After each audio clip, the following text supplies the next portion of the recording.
Today we'll be talking about Africa's most populous country and arguably the most famous country in the whole of Africa, Nigeria. The country is located in West Africa, bordered by other African countries like Cameroon, the Republic of Benin, Niger and of course the Atlantic Ocean down south. Nigeria is popular for many reasons: a rich culture, mesmerising delicacies, entertainment, especially music and, more importantly, its rich oil wealth.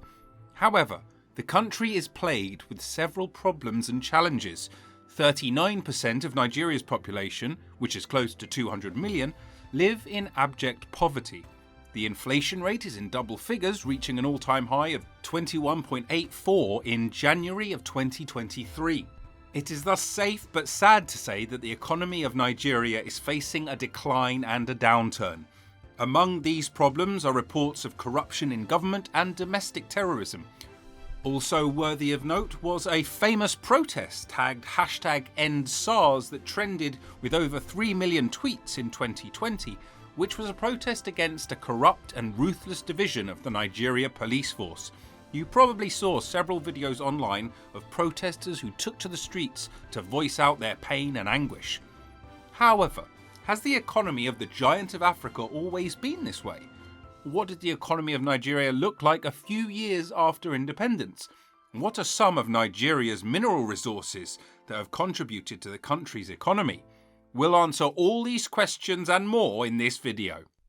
Nigeria gained its independence from Britain on the 1st of October 1960. As one of the British colonies in Africa before independence, the government was in the hands of the British government, with a governor appointed to oversee the colony. It was under British governance that Nigeria discovered its reserves of crude oil.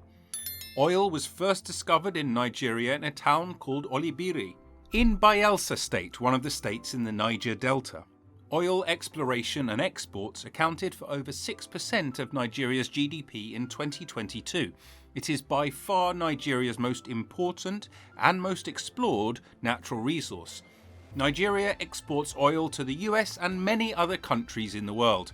In the 1960s, just after gaining independence, Nigeria's main focus was still on agriculture and exporting agricultural produce like coffee, palm oil, cocoa, groundnut and rubber to other countries.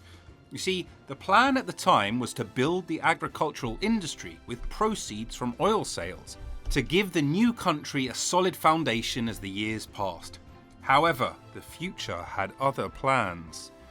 Nigeria became its own republic in 1963, attaining sovereignty and being completely free of British rule.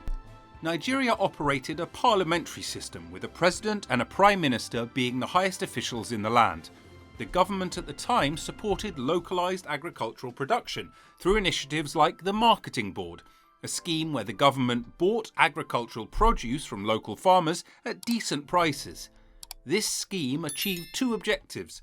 The first was to boost local production and the local economy, and second was to improve international trade and increase the country's economic status in international markets. However, 3 years after Nigeria became a republic, a power tussle resulted in 2 coups d'etats in that year alone, 1966. However, the trouble didn't end there. Officially, on the 6th of July 1967, Nigeria was at war with itself. The civil war would go on for about 4 years, killing millions of ordinary citizens, including children and women. The war, which would come to be known as the Biafran War, forever changed the country's economy. The war, the mismanagement of the country's resources by most of the military heads of state, and the complete neglect of the agricultural sector, which was Nigeria's true resource, all culminated in a dissipated economy. One military head of state who seized power by means of a coup in 1993, General Sani Abacha, stole about $4 billion from the federal coffers of the Nigerian government. The 1970s and 1980s saw Nigeria improve economically with the aid of industrialization and a full reliance on oil as the mainstay of the economy. In this period, international trade became more popular in Nigeria. The country's crude oil was regarded as one of the best, second only to that of Saudi Arabia according to international standards. Nigeria till this day still has trade relations with the US, China, Spain, Belgium and India, among others. The country shares both imports and exports with these countries. In most cases, Nigeria trades oil and natural gas with these countries while it receives finished goods such as electronics in return. When it comes to tourism, as Nigeria is adequately blessed with abundant mineral resources, the country also has many sites for tourist attractions. Presently, tourism accounts for about 2% of annual GDP. Sites like national parks, game reserves, waterfalls, and a hanging lake are all scattered around the country.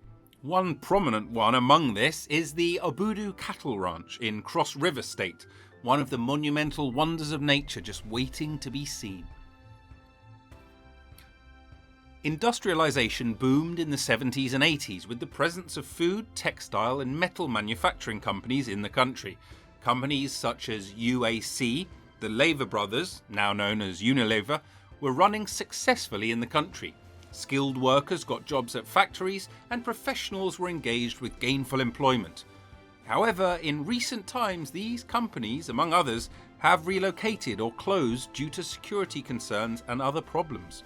In the 2010s, there was a terrible wave of kidnapping of oil executives and expatriates for monetary ransoms. Alongside this, the instability of electrical power supply and high cost of substitute sources of power has discouraged local production. These, among other factors, have contributed to the relocation of some production companies to other countries. As said earlier, crude oil and natural gas contribute massively to Nigeria's economy. However, Nigeria is home to over 40 other mineral resources. Among this are tin, iron ore, limestone and coal, among others, and they've all made their impact on the country's economy. Nigeria has huge deposits of tin and columbite in several states in the country. However, Plateau State in the Middle Belt region boasts the largest deposits of tin in Nigeria. The supply of tin in metal factories as alloys for making bronze or in other applications is crucial to the economy. Iron ore is another bountiful economic resource in Nigeria, its application in the industrial sector also being quite high. There are deposits of iron ore in several states of the country, and experts say that these mineral deposits are capable of generating billions of dollars annually if they're invested in and are utilised judiciously. Iron ore is used locally in Nigeria and exported in relatively small quantities. Coal is another mineral resource important to the Nigerian economy. In the 1940s down to the 60s and 70s, exploration of coal deposits was a big deal in Nigeria. As a matter of fact, Enugu State in southeast Nigeria was dubbed Coal City State. However, the exploration and use of coal in Nigeria has reduced drastically over the years. In 1980, more than 118,000 tonnes of coal were produced, but sadly for the economy in 2020, that number had dropped to around 13,000 tonnes. The banking scene is like any other in most countries, with some peculiarities. There are three kinds of banks in Nigeria, namely the Central Bank of Nigeria, commercial banks, and microfinance banks. However, other banks, such as the Federal Mortgage Bank, the Bank of Industry, and the Bank of Agriculture, all exist as agencies of the Nigerian government. The Central Bank of Nigeria, or CBN, is the apex bank and an agency of the federal government. Its role is to oversee the affairs of other banks and be responsible for banking policies and the printing and distribution of the Nigerian currency, the naira. They also oversee monetary policy and are responsible for checking inflation and any other economical woes that plague the country. Commercial banks are the most common types of banks in the country. They carry out many services such as funds payments, deposits, withdrawals and e-banking services. Commercial banks have been in Nigeria since the 1800s and still exist till today. There have been several commercial banks in Nigeria since gaining independence, many of which are public limited liability companies with shareholders having ownership rights in them. Some banks have had to be closed down or acquired by bigger banks, usually due to embezzlement or runoffs caused by panic. In the past, like the 80s, money deposited in banks was almost never recovered by the owners when they closed down. However, in 2006, the CBN introduced the National Deposit Insurance Corporation as a measure to ensure that depositors get some, if not all, of their money back in times of bank solvency. Microfinance banks target small businesses and entrepreneurs. They lend out short-term loans with relatively low interest rates. These banks owe their existence to the commercial banks and to the CBN. Many businesses source for loans from these types of banks, and they serve as the main opportunities for sourcing funds for local businesses. Other avenues such as cooperative societies and contributions from family and friends serve as other sources of finance. When cryptocurrencies became popular, many Nigerians welcomed it with open arms. Assets like Bitcoin, Ethereum and Solana were traded among Nigerians and the rest of the world. A recent report shows that Nigerians had a cryptocurrency transaction volume of over $400 million, with almost 32% of Nigerians engaging in these transactions. However, the CBN banned peer-to-peer cryptocurrency transactions in 2021.